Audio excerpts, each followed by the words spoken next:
तो स्थिति होगी ना भाई, 20,000 से ऊपर बुलाए, 1,000-1,200 आए, वो भी उनका भाषण सुनने को तैयार नहीं, ठंडा कोको कोला पी रहे थे साइडों में। उनकी कुर्सियां 99% खाली पड़ी थी, जो मंच पे थे वही थे, इसके अलावा कुछ भी नहीं था। भाजपा का जो पूर्व मुख्यमंत्री है वसुंधरा राजे जी और पूर्व प्रदेशाध्यक्ष जो उपनेता भी हैं सतीश पूनिया जी, उनका इस कार्यक्रम से दूरी बनाना ये प्रमाणित करता है, ये साबित करता है कि इनके केवल मतभेद नहीं है बल्कि इनके मनभेद हैं। थोड़ा हमने तो केवल इतना ही कहा था कि जैसे लोग आए वैसा पानी छोड़ देना, तो हम तो उम्मीद कर रहे थे कि अच्छे लोग आएंगे और अच्छा पानी छोड़ेंगे। जुमलेबाजी मोदी जी हों चाहे मोदी जी के बाद के ये नीचे वाले प्रोडक्ट हों उनकी पार्टी के, वो सब इसी तरीके की भाषा बोलते हैं क्योंकि इनके पास में कोई ये वसुंधरा जी इनको एक जाजम पे बैठा दें तो मैं कहूंगा कि ठीक है, विपक्ष तो कम से कम एक जगह तो है।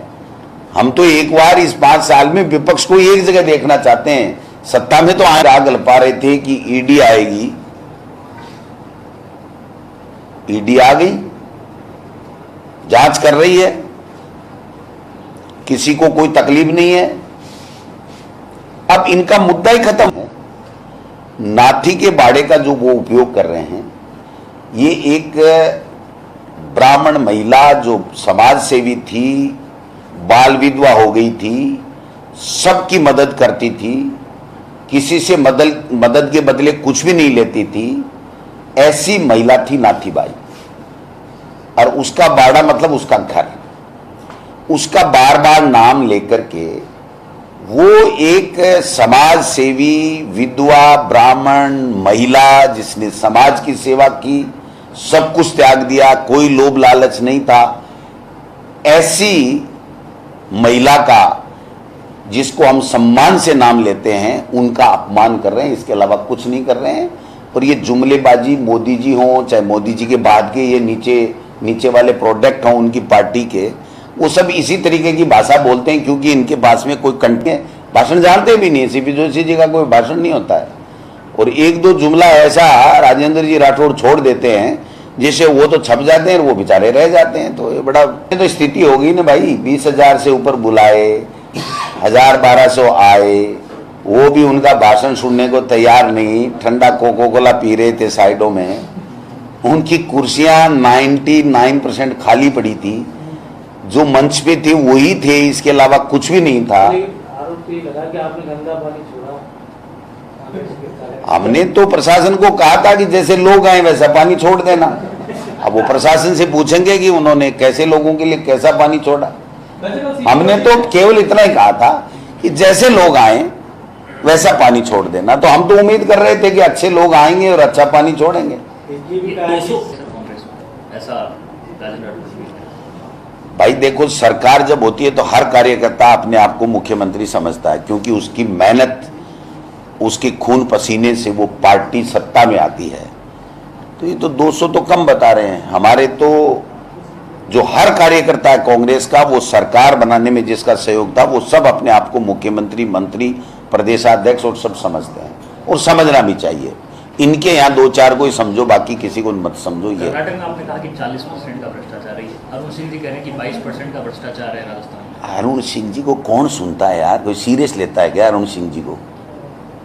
अरुण सिंह जी ने कभी कोई कमाल किया है क्या? यहाँ 3-4 साल से ये प्रभारी हैं, ये इनको तो एक नहीं कर पाए। ये वसुंधरा जी इनको एक जाजम पे बैठा दें तो मैं कहूंगा कि ठीक है, विपक्ष तो कम से कम एक जगह तो है। हम तो एक बार इस 5 साल में विपक्ष को एक जगह देखना चाहते हैं। सत्ता में तो आने नहीं है, तो कम से कम विपक्ष में रहते हुए एक जगह तो बैठ जाएं। तो आप देखिए ले इनकी क्या हालत है, कितनी पतली हालत है इनकी। तो ये तो इस तरीके के ही उजूल बुजूल बयानबाजी करेंगे और छपने के लिए करते हैं बेचारे। कोई न कोई तो कुछ न कुछ तो उल्टा सीधा बोलेगा तभी तो छपेगा, नहीं तो भाषण में तो उनमें तर्क होता नहीं है, दम होता नहीं है, भाषण जानते भी नहीं है। सीपी जोशी जी का कोई भाषण नहीं होता है और एक दो जुमला ऐसा राजेंद्र जी राठौड़ छोड़ देते हैं जिसे वो तो छप जाते हैं, वो बेचारे रह जाते हैं। तो ये बड़ा दुर्भाग्य है भारतीय जनता पार्टी का। 1.5 साल से राग अल्पा रहे हैं भ्रष्टाचार का, उसी को रिपीट करके अपने कार्यक्रम की इतिश्री की है। प्रमुख बात यह है कि 4-5 महीने चुनाव के रह गए, लेकिन भारतीय जनता पार्टी अपने आप को सरकार के विरोध में किसी भी कार्यक्रम में एक नहीं कर पाई। जो इनका प्रमुख चेहरा है भाजपा का, जो पूर्व मुख्यमंत्री है वसुंधरा राजे जी, और पूर्व प्रदेशाध्यक्ष जो उपनेता भी हैं सतीश पूनिया जी, उनका इस कार्यक्रम से दूरी बनाना ये प्रमाणित करता है, ये साबित करता है कि इनके केवल मतभेद नहीं है, बल्कि इनके मनभेद हैं। कर देंगे। मैं इनको कहना चाहता हूं, सबसे पहली बात तो ये 1.5 साल से एक ही राग अल्पा रहे थे कि ईडी आएगी। ईडी आ गई, जांच कर रही है, किसी को कोई तकलीफ नहीं है। अब इनका मुद्दा ही खत्म हो गया। जो दोषी होगा, जिसने अपराध किया होगा, जिसने मनी लॉन्ड्रिंग की होगी, वो दूध का दूध पानी का पानी हो जाएगा। कहां दिक्कत आ रही है? जब आप स्वयं ये कह रहे थे कि हम ईडी ला रहे हैं, ईडी आ जाएगी, ईडी आ जाएगी, तो वो ईडी तो इनका जो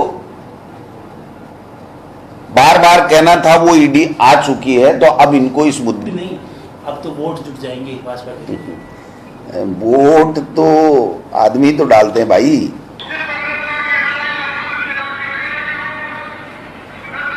ये राजेंद्र जी राठौड़ साहब अपना तेजस्वी भाषण दे रहे हैं। ओजस्वी तो नहीं कह सकता मैं, तेजस्वी भाषण है। ओजस्वी तो वो होता है जिसमें ओज होता है। इनके भाषण में कभी ओज होता ही नहीं, घिसा पिटा भाषण होता है, आरोप लगाते रहते हैं। ये हालात है। सारी की सारी कुर्सियां खाली पड़ी है भाई। तो ऐसा तो नहीं है। ये